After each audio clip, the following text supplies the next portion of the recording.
Ek sal sê dit lyk asof hy in een van die meisies of dat hy 'n belangstelling het. Ek kan totaal verkeerd wees, maar ja, ek dink ek sien iets. Pieter soek definitief 'n meisie wat hom kan bystaan. Hy soek iemand wat hom ondersteun. Hy het werklik ondersteuning nodig. Ek dink Pieter is werklik op 'n plek wat hy gereed is om liefde te vind. Ja, Pieter soek iemand wat saam met hom alles wil doen.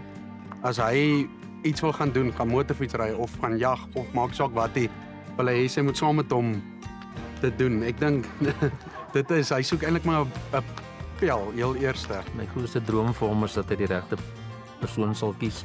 Vir my is dit baie belangrik dat dit 'n vrou sal wees wat die Here dien. Want in ons huis dien ons die Here. En dat hy natuurlik 'n gelukkige verhouding sal ontwikkel.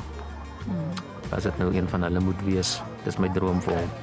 Ek weet dit is nog 'n moeilike besluit wat vir hom en vir ons ook voor lê. Ek dink ek sal nog definitief wil dalk net 'n bietjie rustig raak en mooi dink oor alles. Maar ja, ek dink ek kon vanaand 'n goeie idee kry van hoe dit in die omgewing kan wees. So ja.